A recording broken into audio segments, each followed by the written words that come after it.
साथियों, ये जो चुनाव है, ऐसे तो हर 5 साल में 2 बार चुनाव आता है।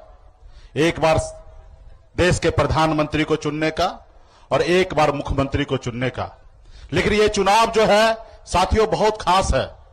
खास इसलिए क्योंकि ये देश जो है इस पे कुछ लोग जो है कब्जा करना चाहता है। जैसे हमारे देश में अंग्रेज आया, धीरे धीरे हमारे देश को कब्जा कर लिया, हमको गुलाम बना दिया।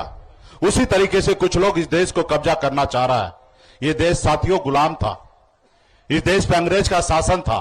लेकिन आपके पूर्वज, हमारे पूर्वज ने संघर्ष किया, लड़ाई लड़ा, पौने 200 साल लड़ाई लड़ा और हजारों लाखों की संख्या में लोग शहीद हुए, तब जाके ये देश आजाद हुआ। उन्होंने क्यों लड़ाई लड़ा? इसलिए लड़ाई लड़ा कि हमारे आने वाला पीढ़ी सर उठा के जिएगा, और लड़ाई लड़कर देश को आजादी दिलाई। उसके बाद बाबा साहब भीमराव अंबेडकर ने हमारे देश में एक संविधान बना के दिए। उस संविधान में हम एक लोकतंत्र दिया। साथियों, आज बड़े से बड़े लोगों के सामने में अगर हम सर उठा के जी के बोलते हैं तो ये बाबा साहब भीमराव अंबेडकर का देन है। नहीं तो पहले, आजादी से पहले तो इंसान को जानवर जैसे लोग जानते थे, उनके बराबरी में नहीं बैठने देते थे, हमारे हाथ से एक गिलास पानी लेकर नहीं पीते थे, हमको अछूत समझते थे। ऐसी व्यवस्था था साथियों। लेकिन ये सब बदलाव कैसे हुआ? ये संविधान के दिए हुए ताकत से ये सारे बदलाव हुआ। आज कोई किसी को जबरदस्ती लड़ाई नहीं कर सकता, लोग एक दूसरे को परेशान नहीं कर सकता। लेकिन पहले ऐसा हुआ था साथियों। उसी तरीके से साथियों लड़ाई है। देश हमारा बहुत अच्छा चल रहा था, लेकिन 2014 में मोदी जी आए और आपको हमको एक झूठा सपना दिखाया। उन्होंने कहा कि आपके अच्छे दिन आएंगे। आपको हमको लगा शायद इससे अच्छा दिन आएगा। उन्होंने आपको कहा, देश के युवा से कहा कि करोड़ों युवा बेरोजगार है, हमको लाइए, हर साल 2 करोड़ युवा को नौकरी देंगे। हमारे देश से बहुत पैसा काला धन बनकर विदेश चला गया है, हमको लाइए, प्रधानमंत्री बनाइए और विदेश से काला धन लाएंगे। हर किसी के घर में बैठे बैठे हर किसी के खाता में 15-15 लाख रुपया दे देंगे। किसान की आय को दुगुनी करेंगे। देश में जितने भी गरीब है उसको पक्का मकान बनाएंगे। तमाम ऐसे वादा किए। हमको लगा सही में ये मोदी जी आएंगे, कुछ करेंगे, और हम लोगों ने उस पर भरोसा कर लिया। अब भरोसा करने का हाल यह है कि आज हमारा युवा जो है बेरोजगार घूम रहा है, इधर उधर भटक रहा है, उसको नौकरी नहीं मिल रहा है। और जब नौकरी नहीं मिलता, घर में इज्जत नहीं मिलता, उसका शादी नहीं होता। वो 35 साल 40 साल तक भटकता है, कहता है कि पहले शादी कर लेंगे तब अच्छे घर में शादी होगा। आज उसका शादी नहीं हो रहा है। हमारे किसान परेशान है, आत्महत्या कर रहा है। साथियों, हमारा देश का काला धन तो का देश में आया नहीं, बहुत पैसा काला धन बनकर विदेश भाग गया। बहुत बड़े बड़े उद्योगपति देश को छोड़कर चलेगा और अपने आप को कहते हैं कि हम चौकीदार हैं। साथियों, ये सरकार आपका नहीं है। आज मोदी जी से मुझे कोई व्यक्तिगत लड़ाई नहीं है। मोदी जी मेरा कोई दुश्मन नहीं है, वो मुझे दुश्मन मानता है। हम तो विपक्ष है। हम तो सरकार को यही कहते हैं कि सर, आपने जो 2014 में जो वादा किया था, उस वादा का क्या हुआ? आपने कहा था 2 करोड़ नौकरी देंगे, क्या हुआ? किसको आपने नौकरी दिया वो बताइए। लेकिन वो मानते हैं कि हम उनके दुश्मन हैं। मोदी जी, मैं आपसे हाथ जोड़ के विनती करता हूं, मैं आपका दुश्मन नहीं हूं। मैं आपको वही बता रहा हूं जो आपने कहा था, आप वो पूरा नहीं कर रहे, वही मैं आपको बताना चाहता हूं। तो साथियों, आज मोदी जी क्या करते हैं? हिंदू मुसलमान की बात करते हैं। कल ही झारखंड, राजस्थान में मोदी जी ने एक बयान दिया। वो बयान क्या दिए? उन्होंने कहा कि इससे पहले का जो सरकार था, कांग्रेस का सरकार था, मनमोहन जी की सरकार था, देश के प्रधानमंत्री थे, उन्होंने कहा कि देश की संपत्ति जितना भी है उसमें एक ही वर्ग का मुसलमान भाई का हक है।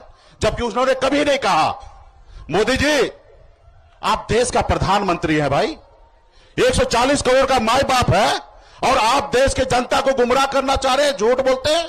आप बता दीजिए कि मनमोहन जी की सरकार कभी देश में कभी ऐसा अगर शब्द बोला होगा तो हम 1 करोड़ रुपया का जुर्माना देने के लिए तैयार हैं। आप बता दीजिए क्या ये कभी ऐसा बोला है? यदि अगर नहीं बोला है तो आप देश का प्रधानमंत्री है, देश के जनता से माफी मांगिए कि आप झूठ बोलते हैं और झूठ बोल के सत्ता प्राप्त करना चाहते हैं। अरे भाई, कोई विधायक मंत्री कुछ बोल दे समझ में आता है। आप देश का प्रधानमंत्री है भाई, आपका गरिमा है। आज हम देश में कहे हमारा भी आप प्रधानमंत्री है, भले हम विपक्ष में है लेकिन हमारा प्रधानमंत्री आप ही हैं। तो इसलिए साथियों, ये देश का प्रधानमंत्री जो है झूठ बोलते हैं।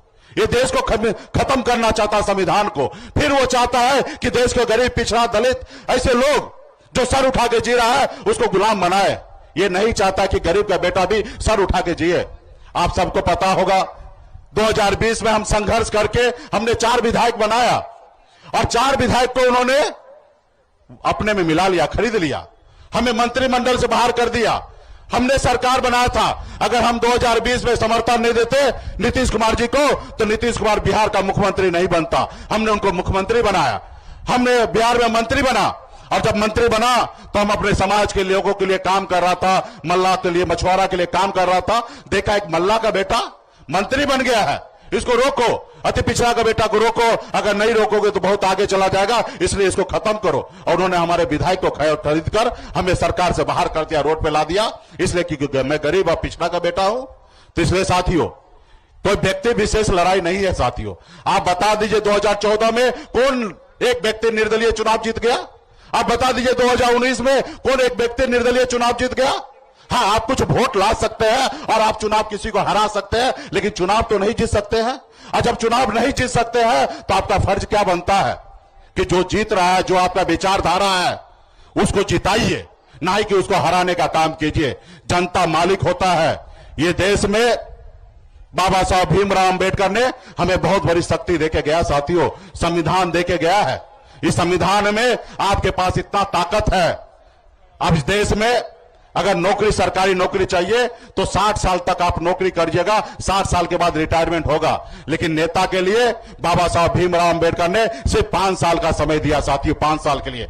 इसलिए क्योंकि नेता अगर झूठ बोलेगा तो जनता मालिक है, जनता 5 साल में उसको बदलने का काम करेगा साथियों। आपके पास वो उंगली में ताकत है कि चुनाव में आप से जो झूठ बोले, आपको जो गुमराह करे, उनको बदलने का काम कीजिए साथियों, बदलने का काम कीजिए। कोई व्यक्ति विशेष की लड़ाई नहीं है, हर एक व्यक्ति नागरिक, आप समझ लीजिए, ये 2 धारा की लड़ाई है।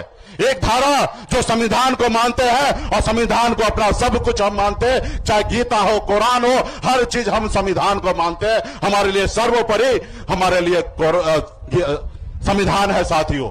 तो इसलिए साथियों, संविधान की रक्षा करने के लिए आप लोग आइए, हम लोग आ रहे हैं और गरीब पिछड़ा को आगे अधिकार दिला रहे हैं साथियों। ये कह रहे हैं कि हमारा देश आगे बढ़ रहा है, आप बताइए ना देश कैसे आगे बढ़ेगा? आज 5 किलो चावल आप देकर लोगों को मोहताज कर दिए, उनको आपने कह दिया कि यही विकास है। और आप गांव में घूम घूम कर कहते हैं कि मोदी जी 5 किलो चावल चाहिए, दे रहे हैं। अरे मोदी जी, हमको 5 किलो चावल नहीं चाहिए, हमको हमारे बच्चे को, भाई को नौकरी चाहिए, हमारे भाई के लिए इलाज के लिए हॉस्पिटल चाहिए, हमारे बच्चे को पढ़ने के लिए स्कूल चाहिए, हमें कोई चावल नहीं चाहिए। और चावल भी क्या अपने घर से देते हैं? ये देश का संपत्ति है, हर एक नागरिक, 140 करोड़ नागरिक का हक अधिकार है। सरकार का जो खजाना है, हर जाति धर्म का उस खजाना पे अधिकार है, तो आप किसी पे मेहरबानी नहीं करते। और ये कोई पहली बार स्कीम नहीं चल रहा है, ये वर्षों से चलते आ रहा है, कांग्रेस के टाइम से चलते आ रहा है कि राशन तेल से लेकर नमक से लेकर चीनी तक हर चीज सरकार जरूरतमंद को हमेशा देने का काम किया साथियों।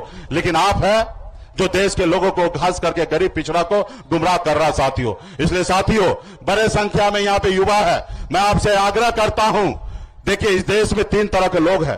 एक वो है अडानी अंबानी, जिसको आपसे कोई मतलब नहीं है, वो सिरिंज लगा के आपको खून चूसने का काम करेगा, उससे आपको कोई मतलब नहीं है।